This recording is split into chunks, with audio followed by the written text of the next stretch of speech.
Good morning dear students, welcome in home science tutorial. हम सभी ने तारे जमी पर मूवी देखी है जिसमें कि एक चाइल्ड करेक्टर होता है ईशान नाम का। और ये बच्चा पढ़ाई में बहुत कमजोर होता है, लेकिन इसके अंदर एक छुपा हुआ हुनर होता है। ये हुनर ना उसके पेरेंट्स समझ पाते हैं और ना ही स्कूल के टीचर्स। लेकिन उनके स्कूल में एक नया टीचर आता है, वो इसकी कमजोरियों को समझता है कि बच्चा पढ़ाई में कमजोर है, उसके अंदर के टैलेंट को समझता है और उस बच्चे को आगे बढ़ने के लिए मोटिवेशन देता है, उसकी कमजोरियों को दूर करता है। तो इस प्रकार से जो घर में पेरेंट्स और स्कूल में टीचर्स बच्चों की कमजोरियों को समझते हैं और उनको दूर करके बच्चे को आगे बढ़ने के लिए मोटिवेट कर सकते हैं। तो आज का जो हमारा टॉपिक है बच्चों की एज को लेकर है। तो आज हम पढ़ेंगे बाल्यावस्था में पोषण, इसको बोलते हैं न्यूट्रिशन ड्यूरिंग चाइल्डहुड। तो चाइल्डहुड में बाल्यावस्था में 12 साल के बच्चे आते हैं। चाइल्डहुड को 2 पीरियड्स में डिवाइड किया गया है।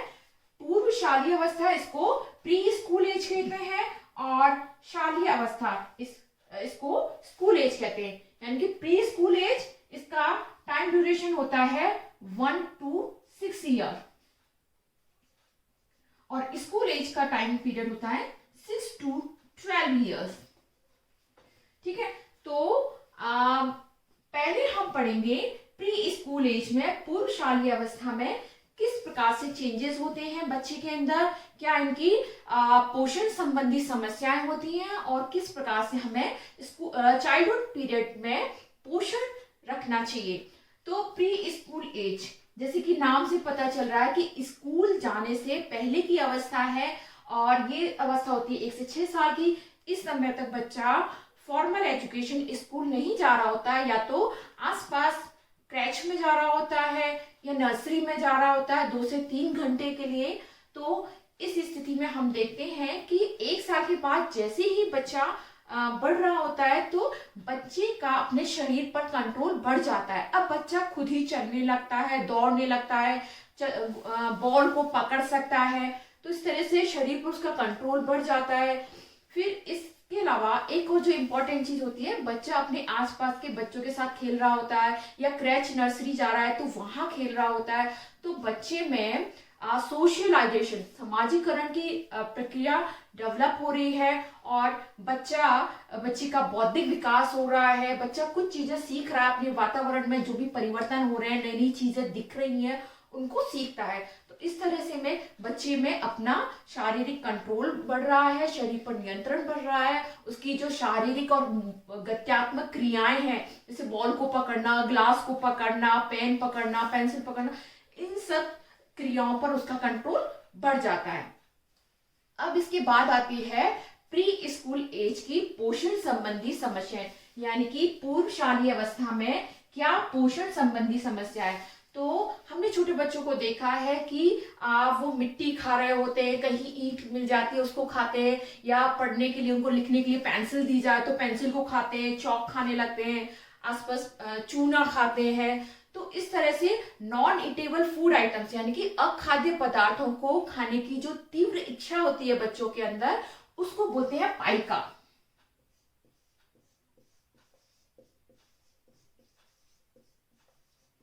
ये पाइका प्री स्कूल एज की पोषण संबंधी सबसे बड़ी समस्या है, और इस तरह से न खाने वाले पदार्थों को जब बच्चा खाता है तो बाहर के जो बैक्टीरियल संक्रमण है वो बच्चे के आहार नाल के अंदर जाते हैं और पाचन तंत्र में गड़बड़ी हो जाती है। अब इस स्थिति में बच्चे को पोषक तत्व युक्त भोज्य पदार्थ दिए जाएं तो उनका अवशोषण नहीं होता है। तो इस प्रकार से हर चीज को बच्चा मुंह में लेता है, और इस तरह से बाहर के बैक्टीरियल संक्रमण बच्चे के आहार नाल के अंदर जाते हैं, पाचन तंत्र में गड़बड़ी हो जाती है, पोषक तत्वों का अवशोषण नहीं होता।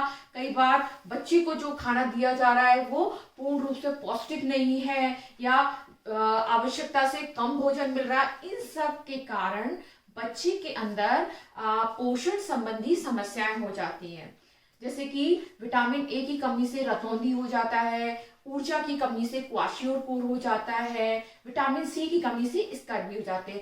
तो प्री स्कूल एज में बच्चों के अंदर पोषण संबंधी समस्याएं, फिर बाहर के संक्रमण के कारण बच्चे को खांसी, दस्त, बुखार रहता है।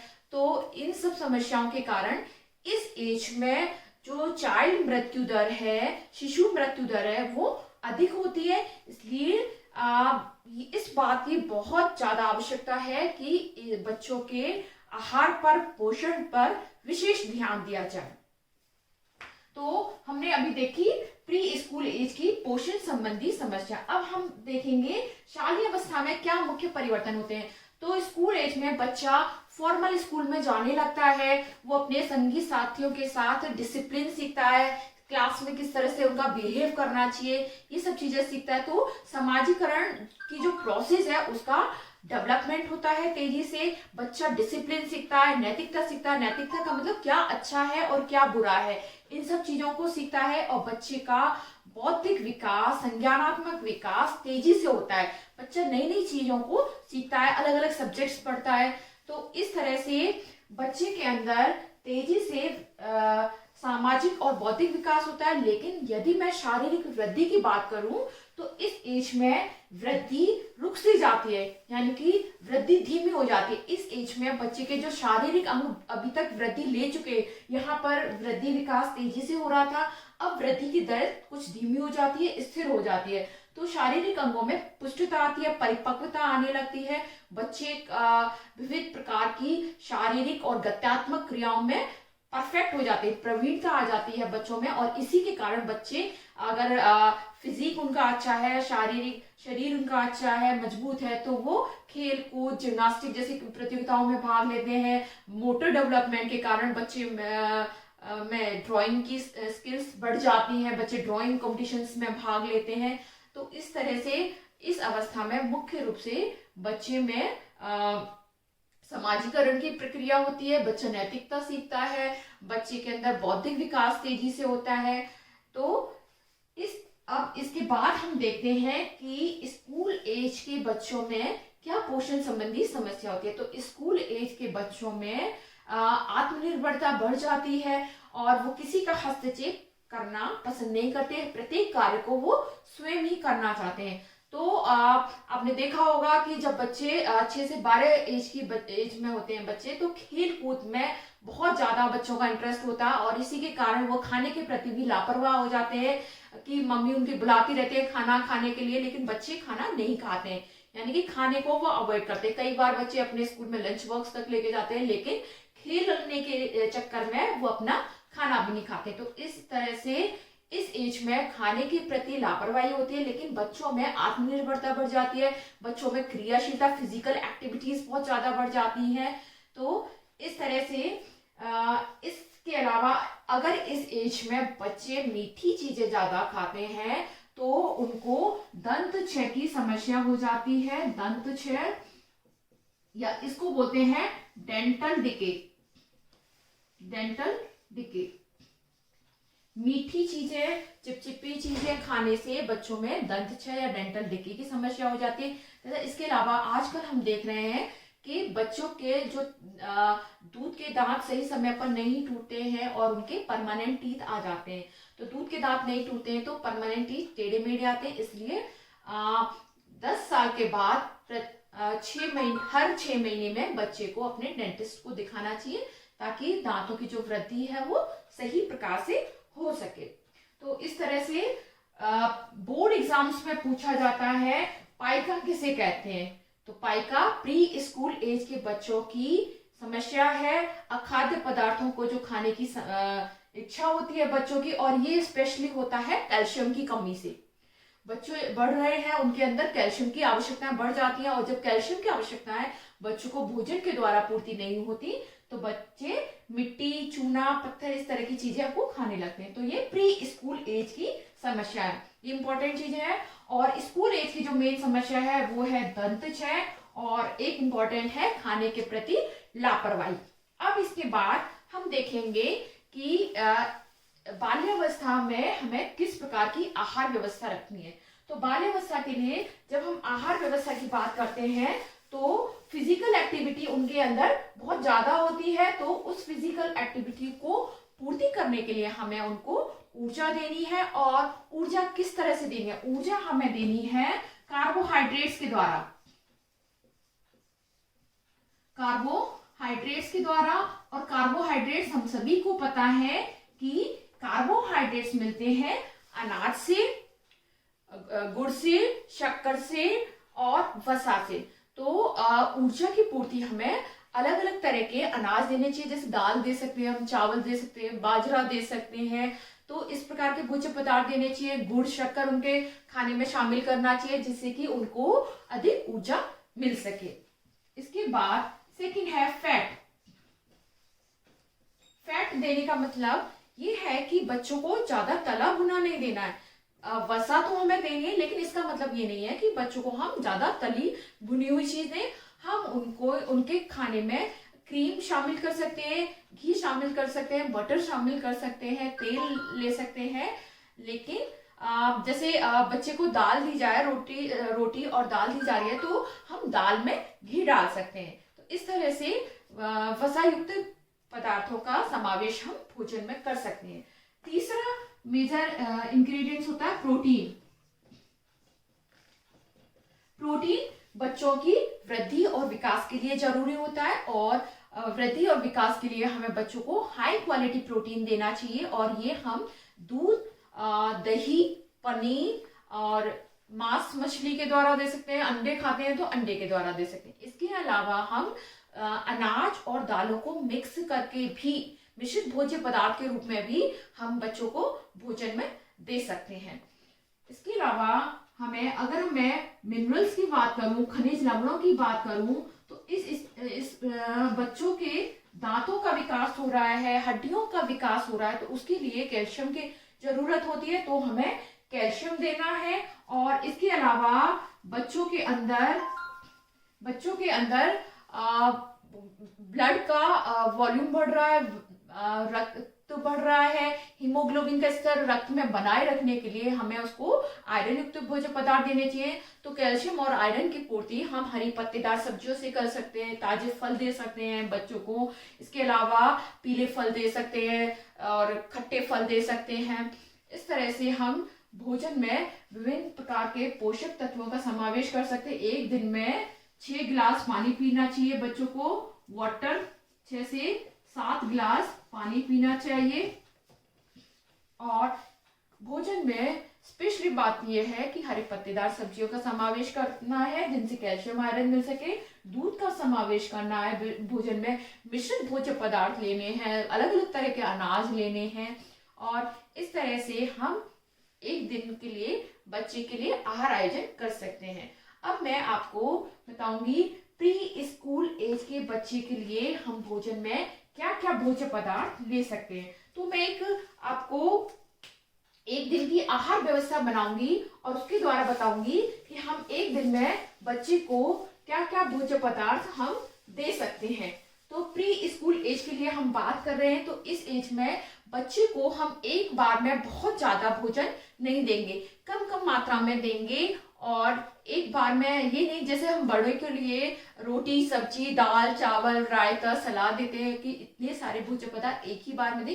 एक बार में बच्चे को कोई एक कॉम्बिनेशन दें। जैसे एक बार में हम बच्चे को दाल चावल दे सकते हैं। तो साथ साथ में हम बच्चे के लिए एक दिन की आहार व्यवस्था भी देखेंगे। तो प्री स्कूल एज के लिए हम कर रहे हैं प्लानिंग। इनकी एज होती है 1 से 6 वर्ष। तो सुबह सुबह हम बच्चे को सबसे पहले हम 8 बजे देंगे दूध। सबसे पहले हम बच्चे को देंगे दूध। तो 1 कप हम दे रहे हैं बच्चे को दूध। उसके बाद 9 बजे के करीब, यानी कि 1 घंटे के अंतराल के बाद हम बच्चे को देंगे 1 प्लेट पोहा।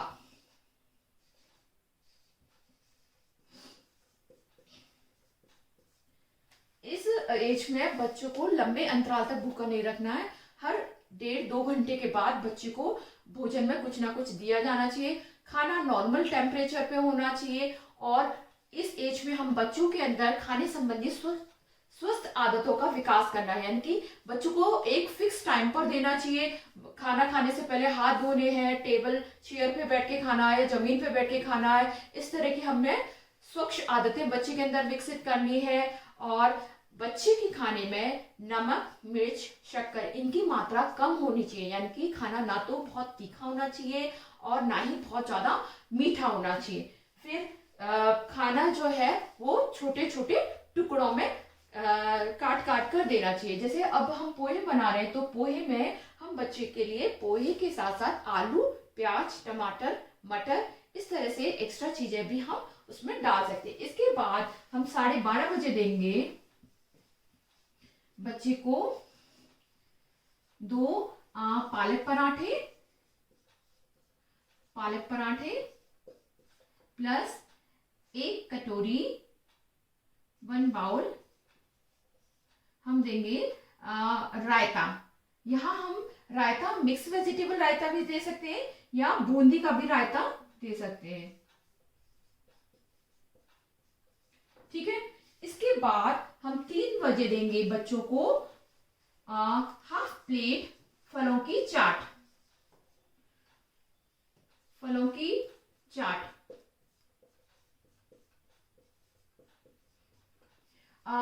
जब भी हम फ्रूट चाट दे रहे हैं या सब्जी काट रहे हैं तो सब्जी के छोटे छोटे टुकड़े काटने चाहिए ताकि बच्चा आराम से खा सके और उसके गले में वो ना अटके। इसके बाद 5 बजे हम देंगे हाफ गिलास हम देंगे उसको शेक देंगे।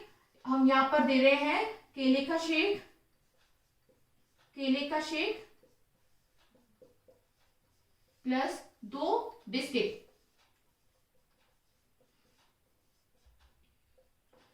इसके बाद हम रात का भोजन देंगे और रात के भोजन हम देंगे 7:30 से 8 बजे के बीच में देंगे। इसमें हम बच्चे को देंगे चावल देंगे, आधा प्लेट चावल, 1 कटोरी दाल, 1 बाउल दाल, half plate plus half plate सलाद। और रात को 8:30 बजे से 9 बजे के बीच में हम उसको 1 कप दूध देंगे।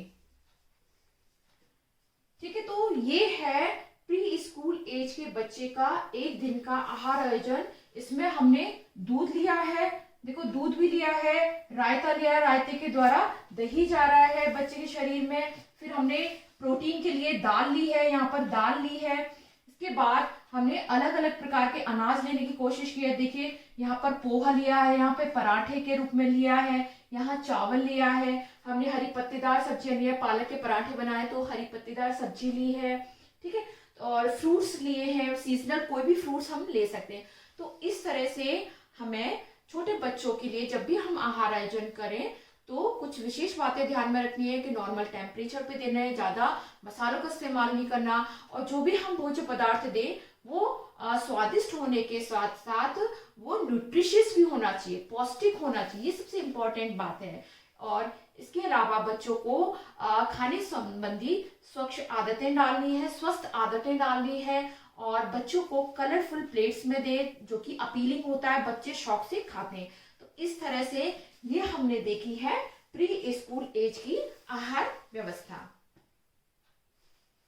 इसके बाद अब हम देखेंगे स्कूल एज में आहार व्यवस्था किस प्रकार से आहार देना है। तो स्कूल एज के बच्चों को कभी भी हमें स्कूल में पैसे देकर नहीं भेजना है, क्योंकि पैसे देकर भेजेंगे तो बच्चे बाहर की चीजें खाएंगे, और बाहर की चीजें जैसे कि वेफर्स, चिप्स खाएंगे या पैकेट में बंद जूसेस पिएंगे, बर्गर खाएंगे। तो इस तरह की चीजें बहुत ज्यादा इनका कैलोरी मूल होता है, ऊर्जा बहुत ज्यादा होती है, लेकिन इनमें पौष्टिक तत्व नहीं होते।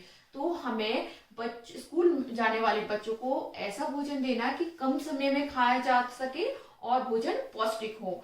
ठीक है, तो स्कूल एज के लिए आहार व्यवस्था देखते हैं कि सुबह हमें 1 गिलास उनको दूध देना है, और साथ में नाश्ते में हम 1 प्लेट पोहा या उपमा कुछ भी हम दे सकते हैं, और इसमें हम कोशिश करेंगे ज्यादा से ज्यादा सब्जियां मिला करके हम इसको बनाएं। इसके बाद बच्चा स्कूल जा रहा है तो हमें उसको टिफिन देना है, और स्कूल के टिफिन में हमें उसके शामिल करना है 2 पालक के पराठे। तो यहाँ पर ग्रीन लीफी वेजिटेबल है, और पराठे में जो पालक पिस के डलता है तो बच्चे को दिखेगा भी नहीं और बच्चे आराम से खा लेते हैं। और इसके साथ ही 1 कटोरी हमें आलू गाजर मटर की सब्जी देनी है। उसके बाद दिन के भोजन हम 2 बजे देंगे, और दिन के भोजन में 2 चपाती, आधी कटोरी भिंडी की सब्जी, आधा प्लेट चावल और 1 कटोरी हम दाल देंगे। तो इस तरह से दाल आ रही है बच्चे के भोजन में, रायता आ रहा है, दाल दूध आ रहा है। तो इस तरह से प्रोटीन की रिक्वायरमेंट्स पूरी हो रही है,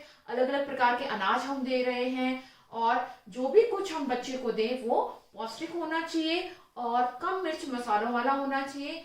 इस एज में बच्चों को बाहर के स्नैक्स पसंद होते हैं, तो घर पर ही बच्चों के लिए स्नैक्स बनाए जाए, उनके दोस्तों को बुलाया जाए, उनके लिए छोटी पार्टी रखी जाए, तो बच्चे खुश होकर के स्नैक्स को खाते हैं। यदि कोई भी चीज बच्चे को पसंद नहीं आ रही है तो हमें उस व्यंजन के बनाने की विधि में परिवर्तन करना चाहिए और नए तरीके से बनाना चाहिए, ताकि बच्चा खा सके।